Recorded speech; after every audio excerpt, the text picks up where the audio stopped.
Hello students, in the last lecture we had seen the treatment of workmen's compensation reserve as well as the treatment of investment fluctuation reserve. And in this video we are going to see the revaluation of assets and liabilities when there is change in profit sharing ratio of existing partners. Okay, so assets and liabilities of a firm must also be revalued at the time of change in profit sharing ratio of existing partners. Okay, so assets and liabilities must also be revalued जब existing partners अपने profit sharing ratio को change करते हैं. ठीक है, so when this happens we have to prepare the revaluation account. Revaluation of assets and liabilities become necessary because the change in the value of assets and liabilities belong to the prior period to change in the profit sharing ratio, and hence it must be shared by the partners in their old profit sharing ratio. Okay, so you can also write this note on your notebook. Whenever an asset or a liability is revalued, then we have to prepare a revaluation account. जब भी asset और liability की value को हम revalue करते हैं, then उस समय हमें क्या बनाना पड़ता है? Yes, revaluation account. और इस revaluation account को हम लोग दूसरे नाम से भी जानते हैं, उसे बोलते हैं Profit and Loss Adjustment Account. Revaluation account is also known as Profit and Loss Adjustment Account. Okay. Now we will draw the format of revaluation account. Okay. So for this, start doing it on your notebook with me. So this is the format. There are 4 columns in this account, in this revaluation account or profit and loss adjustment account. Okay, so one thing I would like to tell you that revaluation account is a nominal account. What is it? Nominal account. आपने 11th में 3 golden rules में पढ़े थे. Nominal account था इसमें से एक जो कहता है, क्या कहता है? रिकॉल करने की कोशिश करिए आप लोग. क्या कहता था? Debit all, yes, debit all expenses and losses and credit all incomes and gain. Yes, very good. Hope you all have remembered these points. Okay, so this revaluation account is nothing but a nominal account which says debit all expenses and losses and credit all incomes and gains. So according to this rule we are going to post this revaluation account. So in the debit side we will post all those things जो कि हमें expenses या losses बता रहा होगा. ठीक, और हम लोग क्रेडिट में वो सारी चीज़ें लिखेंगे जो हमें गेन हो रही होंगी या इनकम आ रही होगी. अब देखिए, ये रिवैल्यूएशन अकाउंट तो इसलिए बनाया जाता है ना कि एसेट या लाइबिलिटी की वैल्यू को हम रीवैल्यू करते हैं. ठीक है, चेंज होती है एसेट या लाइबिलिटीज़ की वैल्यू चेंज होती है, तो या तो बढ़ेगी या तो घटेगी. अगर देखिए एसेट की हम लोग बात करते हैं. अगर एसेट की वैल्यू बढ़ती है, ठीक है, अगर एसेट की वैल्यू बढ़ती है, एसेट की वैल्यू अगर बढ़ेगी तो ये हमारे लिए फ़ायदा है या नुकसान है? बताइए, फ़ायदा है या नुकसान है?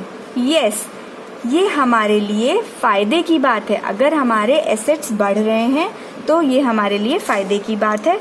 तो और सारे जितने भी फ़ायदे की बात होती है उसे हम कहाँ लिखते हैं नॉमिनल अकाउंट के हिसाब से? क्रेडिट साइड में. So we will write by asset increases. Okay, कोई भी एसेट अगर इंक्रीज हो रही है उसकी वैल्यू तो हम लोग यहाँ पे लिखेंगे, और जितने से भी इंक्रीज हो रही है उसकी अमाउंट लिख देंगे. ठीक है, अब एसेट की वैल्यू अगर कम होती है एसेट की वैल्यू मान लीजिए कम हो गई, तो ये हमारे लिए फायदे की बात है कि नुकसान की? यस, ये हमारे लिए नुकसान की बात है। हमारे एसेट कम हो रहे हैं, हमारे एसेट की वैल्यू कम हो रही है, तो ये हमारे लिए लॉस है। तो लॉसेस को हम लोग डेबिट करते हैं, तो हम लोग यहाँ पे लिख देंगे टू एसेट, ब्रैकेट में लिख देते हैं डिक्रीजेस। ठीक है, जब डिक्रीज होता है, जितने से भी डिक्रीज होगा हम यहाँ उसकी अमाउंट डाल देंगे। ये तो हो गई एसेट्स की बात। अब हम लोग बात करते हैं लाइबिलिटीज़ की। अब लाइबिलिटीज़ हमारे लिए क्या होती हैं? लाइबिलिटीज़ हमारे लिए क्या होती हैं? Yes, responsibilities. ठीक, अब रिस्पॉन्सिबिलिटीज़ मतलब जो लाइबिलिटीज़ हैं, अगर वो घट रही हैं, अगर लाइबिलिटी आपकी कम हो रही है, तो ये तो फायदे की बात है ना कि हमको हमारे ऊपर से बोझ कम हो रहे हैं, तो हमारे फायदे की बात है। और फायदे की बात है तो क्रेडिट में लिख देंगे बाय लाइबिलिटी डिक्रीजेस। जब हमारी लाइबिलिटी डिक्रीज होती है तो हम लोग क्रेडिट साइड में लिख देते हैं by the amount it has been decreased. Okay, अब मान लीजिए लाइबिलिटी आपकी बढ़ रही है। ठीक, बढ़ रही है, ये तो हमारी नुकसान की बात हो गई, क्योंकि ये तो रिस्पॉन्सिबिलिटी हमारी बढ़ा रहा है, हमारे सर के बोझ को बढ़ा रहा है। तो हमने क्या किया, ये नुकसान हो रहा है अगर बढ़ रही है, वो हम डेबिट साइड में पोस्ट कर देंगे टू लाइबिलिटी। ठीक है, इंक्रीजेस, और जितने से भी इंक्रीज होगी उसका अमाउंट लिख देंगे। अब देखिए, कभी कभी क्या होता है कि नए एसेट्स आ जाते हैं कंपनी में। ठीक, नए एसेट्स आ रहे हैं, तो एसेट जब आ रहे हैं तो हमारे एसेट बढ़ रहे हैं। तो जब एसेट बढ़ रहे हैं तो वो हमारे फ़ायदे की बात है, तो हमने यहाँ पे बाय न्यू एसेट लिख दिया, क्योंकि ये तो फ़ायदा हुआ। अब मान लीजिए न्यू लाइबिलिटी आ गई हमारे पास, नया बोझ आ गया हमारे सर पे, तो उस केस में क्या करेंगे, हम लोग यहाँ पे लिख देंगे टू न्यू लाइबिलिटी, जो भी लाइबिलिटी हो। ठीक, जितने से भी अमाउंट की लाइबिलिटी होगी उसे हम लोग यहाँ पे मेंशन कर देंगे। अब देखिए, ये हो गया हमारा। अब हम लोग जब इसको ऐड करेंगे, टोटल करेंगे, तो हमें कुछ बैलेंसिंग फिगर मिलेगा। ऐसा तो है नहीं कि दोनों साइड इक्वल आ जाए, इक्वल आ जाए तो अच्छी बात है, there is no profit no loss. ठीक, तो जब हम इसका बैलेंसिंग फिगर निकालेंगे तो बैलेंसिंग फिगर यहाँ भी आ सकता है, बैलेंसिंग फिगर, और यहाँ भी आ सकता है। अगर यहाँ आ रहा है तो इसका मतलब यही है ना कि इस साइड का टोटल इस साइड के टोटल से ज़्यादा था, इधर साइड का ज़्यादा है, यानी ये इनकम साइड है, ये हमारे फ़ायदे वाली साइड है, हमारे फ़ायदे वाली साइड ज़्यादा है और इनकम एक्सपेंडिचर वाली साइड कम है। तो इस केस में ये हमारे क्या हो जाते हैं, टू प्रॉफिट। ठीक, अब मान लीजिए इस साइड आ रही है, इसका मतलब है कि आपके खर्चे ज़्यादा हैं और फ़ायदे कम है, तो इस केस में ये क्या है, बाय लॉस। ठीक, so this was the format of revaluation account. Okay, चलिए अब हम लोग आगे बढ़ते हैं। इसमें फर्स्ट केस होता है एक, देखिए क्या बोल रहे हैं, when partners decided to show the effect of revaluation in balance sheet. जब पार्टनर्स डिसाइड करते हैं कि जो भी रिवैल्यूएशन हुआ है एसेट्स एंड लायबिलिटीज़ का, उसे हम शो करेंगे अपनी रिवाइज्ड बैलेंस शीट में। जब ये रिवैल्यूएशन होने के बाद जब बैलेंस शीट बनती है, रिवाइज्ड बैलेंस शीट बनती है, तो उसमें पार्टनर्स डिसाइड कर रहे हैं कि वो नए अमाउंट्स को शो करेंगे। ठीक है, देखिए इस लाइन का मतलब है रिवाइज्ड फिगर और new figure will appear in balance sheet.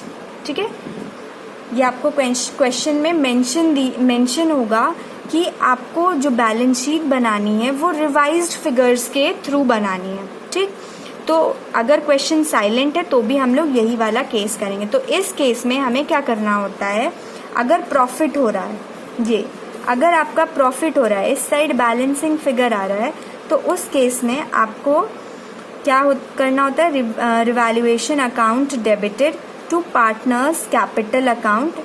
और ये जो पार्टनर्स कैप मान लीजिए एक्स एंड वाई है, तो revaluation account debited to X to wise capital account, ठीक। और जो जिस भी अमाउंट से आपका प्रॉफिट आ रहा है रिवैल्यूएशन में, उसे हम लोग ओल्ड रेशियो में डिवाइड कर देंगे, ठीक। बीइंग प्रॉफिट डिस्ट्रीब्यूटेड, ये आपका नरेशन हो गया। अभी इसमें देखते हैं, अगर आपको प्रॉफिट हो रहा है और बोला जा रहा है कि रिवाइज्ड वैल्यू को, रिवाइज्ड फिगर्स को उन लोग शो करेंगे अपने रिवाइज्ड बैलेंस शीट में, तो इस केस में हम जब रिवैल्यूएशन अकाउंट बनाएंगे तो टू प्रॉफिट जितने का भी बैलेंसिंग फिगर होगा वो हम लोग, मान लीजिए एक्स और वाई पार्टनर्स थे, हम लोग उन्हें ट्रांसफ़र कर देंगे जो भी अमाउंट आएगा, और फिर ये आ जाएगा आपका, ख़त्म हो जाएगा आपका ये पूरा, ठीक। अगर प्रॉफिट हो रहा है तो हम ऐसे करेंगे, और अगर लॉस हो रहा है तो ये जर्नल एंट्री आती है, partners capital account debited to revaluation account, ठीक। अगर लॉस आता है तो हमें ये जर्नल एंट्री पास करनी होती है। और देखिए यहाँ पे भी अगर आप एक्स हो जाएगा, यहाँ पे वाई हो जाएगा, ठीक। जो भी अमाउंट आई यहाँ पे बैलेंसिंग फिगर यहाँ पे आ जाएगा, और ये जो डिवाइड करते हैं ये हो जाएगा आपका ओल्ड रेशियो में, ठीक। अब देखिए इसी के थ्रू जर्नल एंट्री बन सकती है। देखिए revaluation account debited to partners capital account, मतलब revaluation account debited to excess capital to wise capital. देखिए revaluation account debited to excess capital to wise capital. और अगर लॉस के केसेस में क्या होगा, पार्टनर्स कैपिटल अकाउंट, मतलब यहाँ पे हमारे X capital account, Y's capital account to revaluation account being losses distributed. ये हो गया आपका फर्स्ट केस। अब देखिए सेकेंड केस क्या कहता है, partners decided not to show the effect of revaluation. Partners ने डिसाइड किया कि रिवैल्यूएशन का इफेक्ट नहीं शो करेंगे, जो भी एसेट एंड लाइबिलिटी में चेंजेस आए हैं उसको शो नहीं करेंगे अपने नए बैलेंस शीट में, तो उस केस में हमें ये जर्नल एंट्रीज पास करनी पड़ती हैं, ठीक है। इसका मतलब है, इसे आप दूसरे शब्दों में देखें तो बोल रहे हैं old values will continue to appear. जो पुरानी वैल्यू है एसेट एंड लायबिलिटी की वही अपीयर होंगी बैलेंस शीट में आपके, ठीक है, नई बैलेंस शीट में। और इसके लिए आपको ये जर्नल एंट्री पास करनी पड़ती है, gaining partners capital account debited to sacrificing partners capital account. अगर प्रॉफिट हो रहा है तो हमें गेनिंग पार्टनर को डेबिट करना होगा और सैक्रिफाइसिंग पार्टनर को क्रेडिट करना होगा ये वाले अमाउंट से, ये बैलेंसिंग फिगर। तब हमको ये वाला केस नहीं करना, ये फर्स्ट केस का पार्ट होता है, ठीक। तो फर्स्ट केस का पार्ट में हमें यहाँ पे पार्टनर्स के कैपिटल अकाउंट में ट्रांसफ़र करना पड़ेगा। और अगर बोल रहे हैं कि आप नए शो नहीं कर सकते हैं, उस केस में क्या करेंगे कि जो भी प्रॉफिट आ रहा है या जो भी लॉस आ रहा है उसको हम साइड में रखेंगे पहले, और हम गेनिंग पार्टनर सैक्रिफाइसिंग पार्टनर निकालेंगे और उसी रेशियो में डिवाइड कर देंगे, ठीक। ये हो गया प्रॉफिट के केस में। लॉस के केस में बोल रहे हैं सैक्रिफाइसिंग पार्टनर को डेबिट करना है एंड गेनिंग पार्टनर को क्रेडिट करना है, ठीक है। It is very simple. अब देखिए कभी कभी क्वेश्चन में आपको बोल देते हैं कि आप ये रिवैल्यूएशन अकाउंट बनाने के बजाय आपको जर्नल एंट्री पास करनी पड़ेगी, ठीक। तो रिवैल्यूएशन अकाउंट नहीं बना करके आपको जर्नल एंट्री पास करनी है। उस केस में आपको जर्नल एंट्री पास करनी पड़ेगी। देखिए अभी बता रहे हैं आपको, जर्नल एंट्री। देखिए पहले हम लोग ये देखते हैं, ठीक है। ये हमारे कौन सा साइड है, एक्सपेंसेस एंड लॉसेस वाले साइड है, ठीक। अब देखिए अगर हम इसकी एंट्रीज बनाएं तो क्या बनेगी, revaluation account debited to asset account, ठीक है। Revaluation account debited to asset account ये बनेगी, यहाँ पे लिख देते हैं revaluation account debited to asset account. ठीक, फिर अब इसमें की क्या बनेगी, revaluation account debited to liability account, revaluation account debited to liability account, हम शॉर्ट फॉर्म में लिख रहे हैं। ठीक है, अब मान लीजिए ये वाली revaluation account debited to new liability, to new liability. ये देखिए ये बना हमारा, ये हमारी कौन सी वाली एंट्री है, ये हमारी लॉसेस वाली, नुकसान वाली एंट्री है, क्योंकि ये हमारा डेबिट साइड में था, रिवैल्यूएशन अकाउंट को हमने डेबिट किया हुआ है, राइट। तो ये हमारी लॉसेस वाली एंट्री हो गई। अब हम लोग ये क्रेडिट साइड वाले देखते हैं आइटम्स, जो कि हमारा क्या है, गेन्स एंड इनकम वाले चीज़ें। ठीक है, तो अब इसकी एंट्री कैसे बनेगी, asset account debited to revaluation account. ठीक, asset account debited to revaluation account. ठीक, अब देखिए liability account debited to revaluation account. ठीक, liability account debited to revaluation account. देखिए ऐसे करेंगे तो ये हमारी क्या हो गई, हमारी गेन्स वाली एंट्री हो गई। ठीक है, तो अभी देखिए इस बात को ध्यान से देखिएगा कि जब भी लॉसेस हो रहे हैं तो हमने रिवैल्यूएशन को, हमारे देखिए डेबिट आ गया है। ठीक, क्योंकि लॉसेस जब भी होते हैं तो हमारे डेबिट होते हैं। ठीक, और देखिए जब भी गेन होता है तो हमें क्रेडिट करना होता है, तो रिवैल्यूएशन अकाउंट देखिए हमेशा हमारा क्रेडिट हो रहा है।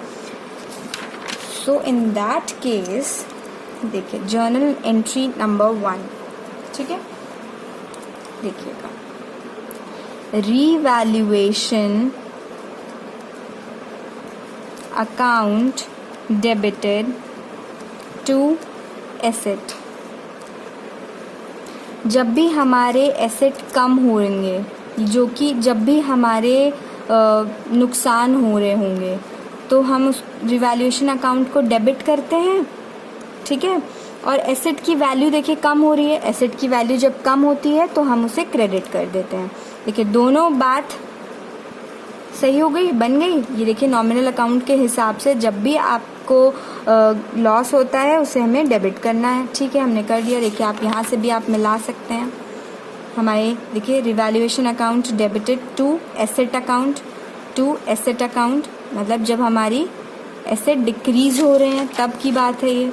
तो हमने इसमें नरेशन लिख देना है, बीइंग एसेट डिक्रीजेस। ठीक, अब देखिए सेकंड, इसी में देखिए revaluation account debited to liability.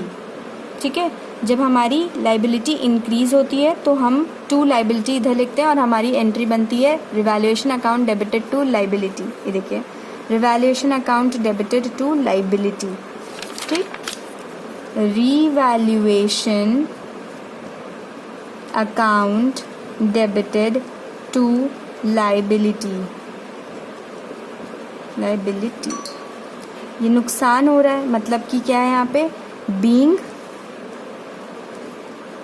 Liability increases. ठीक है, तो ये दोनों हो गई हमारी नुकसान वाली एंट्री, लॉसेस। अब आते हैं हम लोग फायदे वाले तरफ। ठीक, तो यहाँ पे हमने बताया था asset account debited to revaluation, liability account debited to revaluation. ठीक है, तो देखिए asset account debited to revaluation account, हमारे एसेट की वैल्यू बढ़ रही है।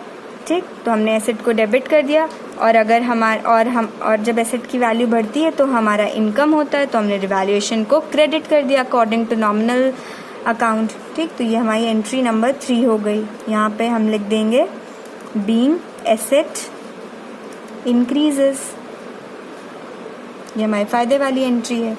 4, लाइबिलिटी के बारे में बात की जाए तो क्या कहते हैं, देखिए liability account debited to revaluation account. ये देखिए हमने यहाँ पे भी लिखा हुआ है। तो liability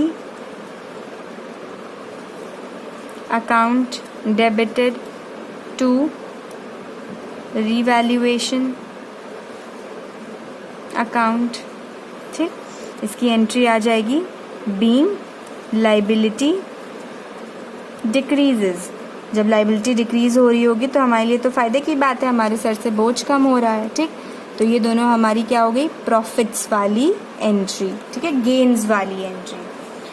so this was the format of the revaluation account and this was the journal entry of the for the revaluation of the assets and liabilities. Okay, so in this case there are two cases. First, जब वो लोग नए figures को show करेंगे अपने revised balance sheet पे, मतलब कि जो भी रिवैल्यूएशन का इफेक्ट हो रहा है उसको शो करना चाहेंगे, उस केस में हमें प्रॉफिट्स को पार्टनर्स के कैपिटल अकाउंट में ट्रांसफ़र करना होता है. अगर प्रॉफिट हो रहा है तो, अगर लॉस हो रहा है तो भी in their old profit sharing ratio. ठीक है, चलिए. और सेकंड केस कहता है जब ओल्ड वैल्यू में ही पार्टनर्स डिसाइड करते हैं कि अपने नए बैलेंस शीट में उसी को कंटिन्यू रखेंगे, ओल्ड वैल्यूज़. ठीक है, तो उस केस में जब प्रॉफिट होता है तो हमें गेनिंग पार्टनर को डेबिट करना होता है और सैक्रिफाइसिंग पार्टनर को क्रेडिट करना होता है. इसको करने के लिए हमें वो वाला फॉर्मूला यूज़ करना पड़ेगा जब हम लोग चेंजिंग प्रॉफिट शेयरिंग रेशियो को स्टार्ट किए थे. Old ratio minus new ratio, और फिर हम लोग पुराने जो भी रेशियो होता था उसको हम लोग न्यू रेशियो से माइनस करते थे, तो हमें पता चलता था कौन गेन कर रहा है, कौन सैक्रिफाइस कर रहा है. तो ये इस केस के लिए हमें वो चीज़ निकालनी पड़ेगी. ठीक है, और अगर लॉस हो रहा होता है तो उस केस में हमें सैक्रिफाइसिंग पार्टनर को डेबिट करना होता है और गेनिंग पार्टनर को क्रेडिट करना होता है. ठीक है, और ये है journal entry. Hope you have understood all these points and it's a request students, please ये सारे पॉइंट्स को आप नोट डाउन करते चलें साथ साथ. ये आपके लिए ही बेनिफिशियल होगा because when you will solve these questions it will be very helpful for you. Okay, so in the next lecture we will solve the questions related to this topic. Okay, thank you students, have a nice day.